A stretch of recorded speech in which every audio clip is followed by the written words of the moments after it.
శ్రీ గురుభ్యో నమ. శ్రీకృష్ణ పరబ్రహ్మణే నమ. శ్రీమద్ భాగవత మహాపురాణమునందలి దశమస్కంధములోని పూర్వార్థమునందు 33వ అధ్యాయము ప్రారంభము. ఈ అధ్యాయంలో శ్రీకృష్ణుడు గోపికల రాసక్రీడలు అభివర్ణింపబడినవి. శ్రీకృష్ణుడు వ్రజభామినులతో నెరపిన ఈ రాసలీలలను గూర్చి పదే పదే శ్రద్ధగా వినినవారు, వాటిని ప్రస్తుతించిన వారు ఆ పరమాత్మని పాదపద్మములపై ప్రగాఢమైన భక్తికి నోచుకొందరు. తత్ప్రభావముచే వారు తమ జీవితకాలమున జితేంద్రియులు అగుదురు. అతి శీఘ్రముగా కామవికారాది హృద్రోగముల నుండి విముక్తులగుదురు అని శ్రీశకుడు పరీక్షణ్ మహారాజుకు చెప్పెను. ఇక వీణుల విందగు శ్రీకృష్ణ పరమాత్మ గోపికల రాసక్రీడా విలాసములను వీక్షిద్దాము. శ్రీశకుడు పరీక్షణ్ మహారాజుకు చెప్పెను. శ్రీకృష్ణ పరమాత్మ యొక్క మృదుమధుర వచనములకు గోపికలు అందరూ సంతోషముతో పొంగిపోయిరి. ఆ మహానుభావుని సాంగత్యముతో మాటలతో వారి విరహతాపములు పూర్తిగా చల్లారెను. వారి మనోరథములు ఈడేరెను. స్త్రీరత్నములైన గోపికలు పరస్పరము చెట్టపట్టాలు వేసుకుని పరమ ప్రీతితో నుండిరి. తనవలే రసజ్ఞులై ఉత్సాహంతోనున్న ఆ గోపాంగనులతో కూడి గోవిందుడు రాసక్రీడను ప్రారంభించెను. యోగేశ్వరుడైన శ్రీకృష్ణ భగవానుని తోడను మండలాకారమున ఉన్న గోపికల తోడను రాసోత్సవము కొనసాగెను. అప్పుడు మహాత్ముడైన శ్రీకృష్ణుడు చిత్రమగు రీతిలో పలు ఆకారములను దాల్చెను. పిదప ఆ స్వామి ప్రతి ఇద్దరు గోపికల మధ్య తానొకడై వారి భుజములపై తన చేతులు వేయిచు రాసలీలలను నెరపెను. ఆ రాసక్రీడలు గోపికాకృష్ణుల మధ్య పలు విధములైన ముఖభంగిమలతో, కంఠాశ్లేషములతో, హస్తవిన్యాసములతో, పాదవిక్షేపములతో వైభవపేతముగా విరాజిల్లెను. ఆ సంతోష సమయమున ప్రతి గోపికయు కృష్ణప్రభువు తనతోడనే కూడియున్నాడని భావించుచు ఆనందమున మునిగి తేల్చుండెను. అప్పుడు ఇంద్రాది దేవతలు తమ పత్నులతో కూడి ఆకాశమున శతాధికముగానున్న విమానములయందు విరాజిల్లుచు ప్రతిక్షణము కుతూహలమును పెంచుచున్న ఆ మనోహర దృశ్యములను తిలకించుచు పులకించిపోవచుండిరి. అంతటా దివ్యదుందుభులు మ్రోగెను. పుష్పవర్షములు కురిసెను. గంధర్వులు తమ కాంతలతో కూడి వెన్నెల వలె స్వచ్ఛమైన కృష్ణ భగవానుని యొక్క యశోవైభవమును గానము చేసిరి. ఆ రాసక్రీడా మండలమునందు గోపికలందరూ తమకు ప్రీతముడైన నందనందనునితో కూడి నృత్యములు సల్పసాగిరి. అప్పుడు వారి ముంజేతి కంకణముల గలగలలు, కాళి అందెలల సవ్వడులు, వడ్డాణములందలి చిరుగెజ్జల మ్రోతలు ఒక్కుమ్మడిగా నినదించుచు వీణుల విందు గావించెను. దేవకీసుతుడైన కృష్ణ భగవానుడు తరుణీమణుల మధ్య విలసిల్లుచు తళుకులేనుచున్న సువర్ణమణుల మధ్య రాజనీలమణి వలె విరాజిల్చున్నవాడై నయనానందకరముగా శోభిల్లుచుండెను. గోపికలు కృష్ణప్రభువుతో కూడి నరుపుచున్న రాసలీలలు అత్యద్భుతములు. అప్పటి వారి పాదవిన్యాసములు దర్శనీయములు, హస్త విక్షేపములు మనోజ్ఞములు, చిరునవ్వుల సింగారములు చూడముచ్చటైనవి, కనుబొమ్మల విలాసములు హృదయంగమములు, అటునిటు కదులుచున్న నడుముల వయ్యారములు ప్రశంసార్హములు, పక్షస్థలములపై పమిటల జారువాటులు మానసోల్లాసములను కూర్చున్నట్టువి, చెక్కిళ్లపై ప్రతిఫలించుచున్న మణికుండలముల మిలమిలలు వర్ణాతీతములు, వారి ముఖములపై విలసిల్లుచున్న స్వేదకణములు మంచు బిందువుల వలె మిలమిలలాడుచుండెను. అప్పుడు వారి కొప్పులు వీడిపోవుచుండెను, కటిసూత్రములు ముడులు సడలిపోవుచుండెను. గానాలాపముల ననర్చుచు శ్రీకృష్ణునితో కూడి నృత్యము చేయుచున్న గోపికలు మేఘమండలము మధ్య మెరుపు తీగల వల్లే తేజరిల్లుచుండరి. గోపికలకు శ్రీకృష్ణునిపై గల ప్రణయములు అపారములు. వారి కంఠస్వరములు మధురాతి మధురములు. శ్రీకృష్ణుని సుఖస్పర్శతో వారు తన్మయత్వమును పొందుచుండరి. నర్తించుచు వివిధ రాగములలో వారు అనువైన రీతిలో ఆలపించుచున్న గానములు ఎంతగా విన్నను తనివి తీరకుండెను.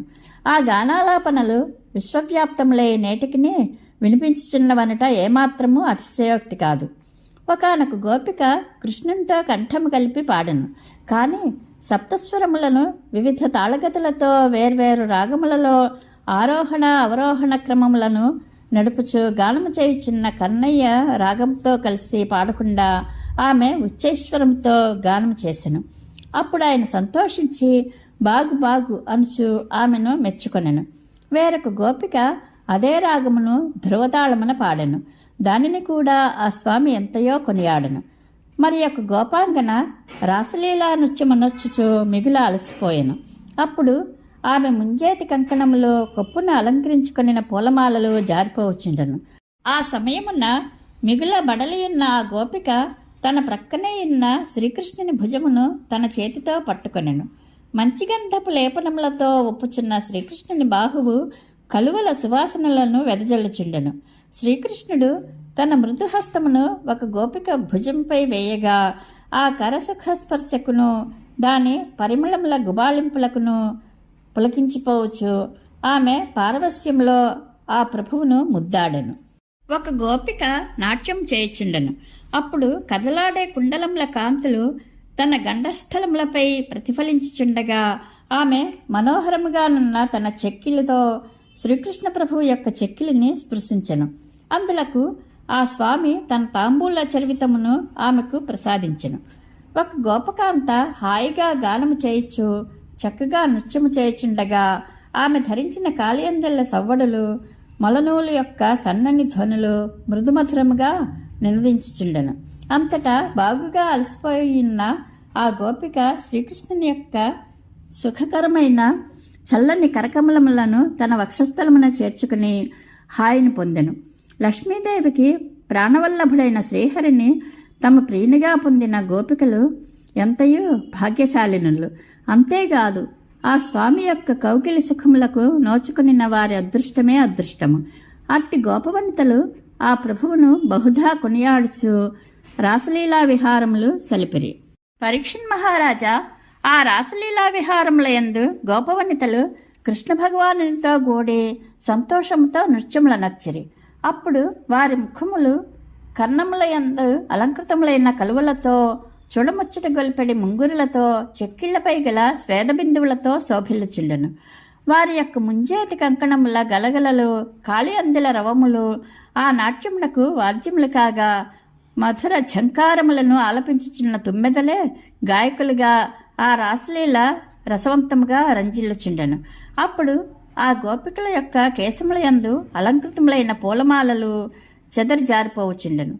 తాళగతులకు అనుగుణముగా కొనసాగుచున్న పాద విన్యాస వైభవములకు తలలూపుచుండగా ఆ పుష్పములు జారి వారి కోమల పాదములకు పుష్పాంజలిని సమర్పించుచుండెను. ఆ రమారమణుడు సుందరీమణులైన గోపికలతో గూడి బిగి కౌగిలింతలతో కోమల కరస్పర్శలతో మవ్వంపు చూపులతో మిగుల విలాసశోభితములైన దరహాసములతో క్రీడించుచు నిర్వికారుడై ఒక పసిబాలుడు తన ప్రతిబింబములతో ఆడుకొనినట్లుగా రాసలీలను నెరపెను. అనగా ఒక పసివాడు తన ప్రతిబింబములతో ఆడుకున్నప్పుడు అతనిలో ఆనందహేళ తప్ప ఎట్టి వికారములను ఉండవు. అట్లే శ్రీకృష్ణుడు తన ప్రతిబింబములైన గోపికలతో క్రీడించుచున్నప్పుడు ఆ స్వామిలో ఎట్టి వికారములకు తావే లేకుండెను. ఏలయన గోపికల హృదయములలో శ్రీకృష్ణ భగవానుడే ప్రతిబింబించుచుండెను. అనగా భగవంతునకును భక్తులకును మధ్య గల అవినాభావ సంబంధములు అట్టివే. పరీక్షణ్ మహారాజా శ్రీకృష్ణుని అంగస్పర్శతో గోపికల యొక్క ఇంద్రియములన్నీను పరమానందములో మునిగి పరవశించిపోవచుండెను. వారి కేశబంధములు సడలిపోవచుండెను. పూలమాలలు ఆభరణములు అస్తవ్యస్తములగుచుండెను. అట్టి స్థితిలో వారు తమ కేశములను గాని వస్త్రములను గాని కంచుకములను గాని వెంటనే ఎప్పటి వలె సవరించుకున్న లేకుండెరి. గోపికాకృష్ణుల యొక్క మనోజ్ఞములైన రాసక్రీడలను గార్చి దేవాంగనలను భగవంతుని కలయికను కోరి మోహమున మునిగిరి. నక్షత్రగణములతో చంద్రుడును ఆ దృశ్యములను వీక్షించుచు సంభ్రమాశ్చర్య చకితుడగుచుండెను. శ్రీకృష్ణుడు ఆత్మారాముడు అయినప్పటికీ గోపికల సంఖ్యను బట్టి తానును అన్ని రూపములను దాల్చి వారితో క్రీడించుచు తన లీలలను ప్రదర్శించెను. పరీక్షణ్ మహారాజా చాలాసేపు నృత్యగానాదులతో రాసక్రీడలను నిలిపియున్నందున గోపవనితలు మిగుల అలసిపోయిరి. అప్పుడు కరుణాళువైన శ్రీకృష్ణుడు సుఖావహమైన తన కరకమలములతో ప్రేమపూర్వకముగా వారి ముఖములను తుడిచి బడలికలను పోగొట్టెను. గోపికలు శ్రీకృష్ణుని కోమలమైన కరస్పర్శచే పరమానంద భరితులైయుండిరి. మరయిచున్న బంగారు కుండలముల కాంతులను, అందములను చిందుచున్న ముంగురుల వన్నెలను వారి చెక్కిళ్లపై ప్రతిఫలించుచుండెను. అట్టి గండస్థలముల నిగనిగలతోనూ అమృతము వలె ఆనందదాయకములైన దరహాసములతోడను మధుర వీక్షణములతోనూ వారు ఆ కృష్ణప్రభువును సంతోషపరచుచుండిరి. అప్పుడు ఆ గోపకాంతలు ఆ స్వామి యొక్క పవిత్ర లీలా వైభవములను కొనియాడుచు గానము చేయసాగిరి.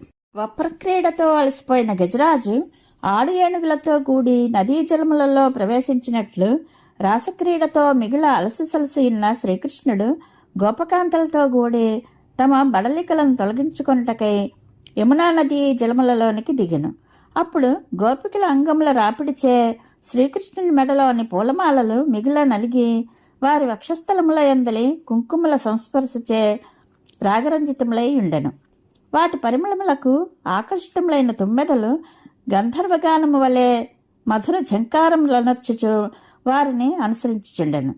జలక్రీడా సమయమున గోపికలు ఆత్మారాముడైన శ్రీకృష్ణునిపై చిరునవ్వుల పువ్వులను రువ్వుచు అనురాగ వీక్షణములను కృమ్మరించుచు జలములను చిమ్ముచు ఆ ప్రభువును ఆనందమున ఓలలాడించుచుండిరి.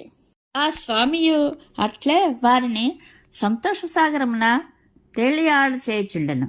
అప్పుడు ఆకాశమునందు విమానములలోనున్న దేవతలు వారిపై పువ్వులను వర్షించుచు ఆ ప్రభువును సమ్మానించుచుండిరి. ఆ ఆనందహేళలో శ్రీకృష్ణుడు గజరాజు వలె వారితో జలక్రీడా విహారములను నెరపెను. తుమ్మెదల చేతను గోపాంగనలతోడను పరివృత్తుడయ్యున్న శ్రీకృష్ణుడు ఆడు ఏనుగులతో కూడి మదధారలతో ఒప్పుచున్న మత్తగజము వలె నదీ తీరమునందలి ఉపవనమున ప్రవేశించి అందు సంచరించసాగెను. అప్పుడు జలస్థలముల యందలి పువ్వులు సువాసనలను వెదజల్చుండగా వాటి మీదుగా వీచుచున్న చల్లని మందమారుతములు అంతటను వ్యాపించుచు వారికి హాయిని గూర్చుచుండెను. గోపికాకృష్ణులు ధరించిన పూలమాలల పరిమళములకు ఆకర్షితములై తుమ్మెదలు వారి వెంట తిరుగుచుండెను. పరీక్షణ్ మహారాజా ఆ శరత్కాల రాత్రులు అంతటను పండు వెన్నెలలను ప్రసరింపచేయుచుండెను.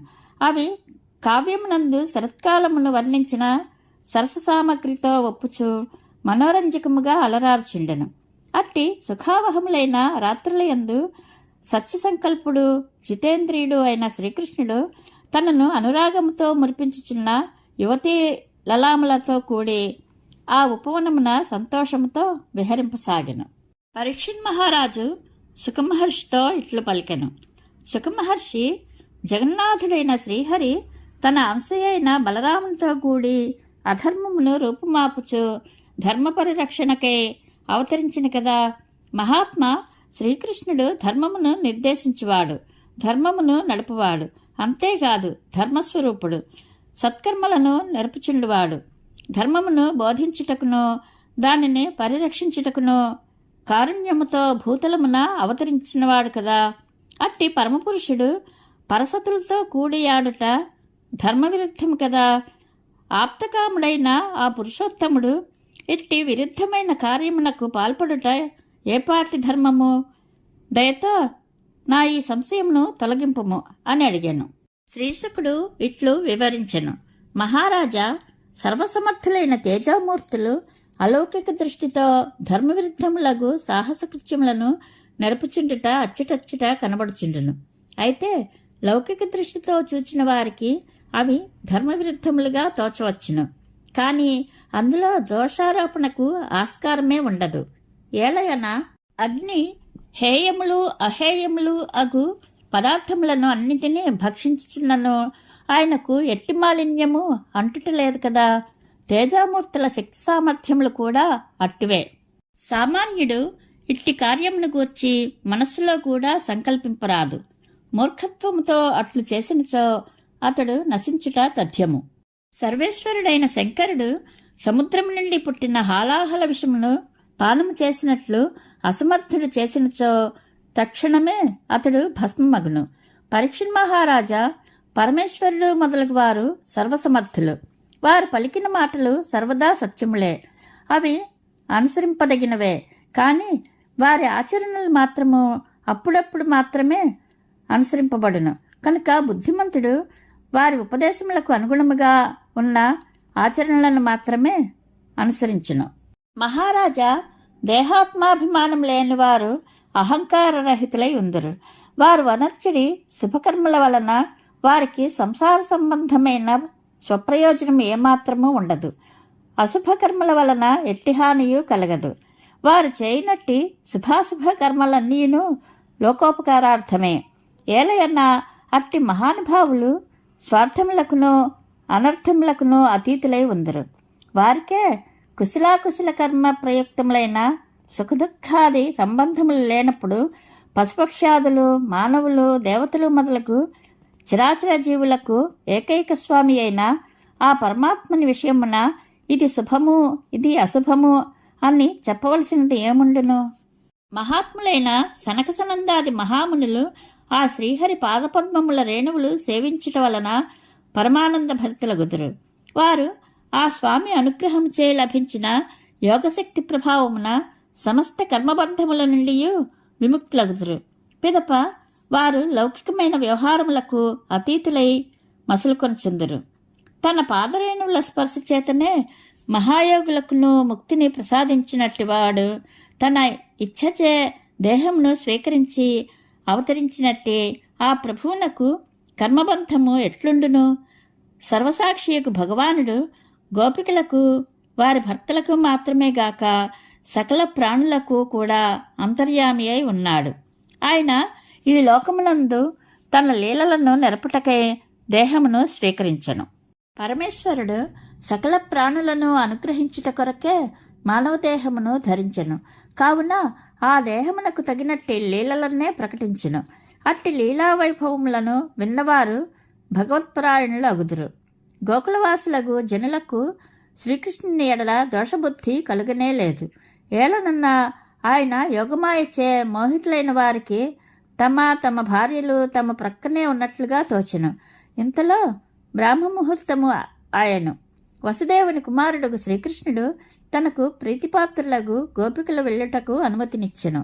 కాని ఆయనను విడిచి వెళ్ళుటకు వారి మనస్సులు ఒప్పుకొన్నను. ఆ ప్రభువు ఆజ్ఞ మేరకు తమ ఇండ్లకు వెళ్ళిరి. పరీక్షిత్ మహారాజా, శ్రీకృష్ణుడు వ్రజభామినులతో నెరపిన ఈ రాసలీలను గూర్చి పదే పదే శ్రద్ధగా వినినవారు, వాటిని ప్రస్తుతించిన వారు ఆ పరమాత్మని పాదపద్మములపై ప్రగాఢమైన భక్తికి నోచుకుందురు. తత్ప్రభావముచే వారు తమ జీవితకాలమున జితేంద్రియులు అగుదురు. అతి శీఘ్రముగా కామవికారాది హృద్రోగముల నుండి విముక్తులగుదురు అని శ్రీశకుడు పరీక్షిత్ మహారాజుకు చెప్పెను. ఇది శ్రీమద్భాగవత మహాపురాణమునందలి దశమస్కంధములోని పూర్వార్థమునందు 33వ అధ్యాయము సంపూర్ణము. శ్రీకృష్ణానుగ్రహ ప్రాప్తిరస్తు. శుభం భూయాత్.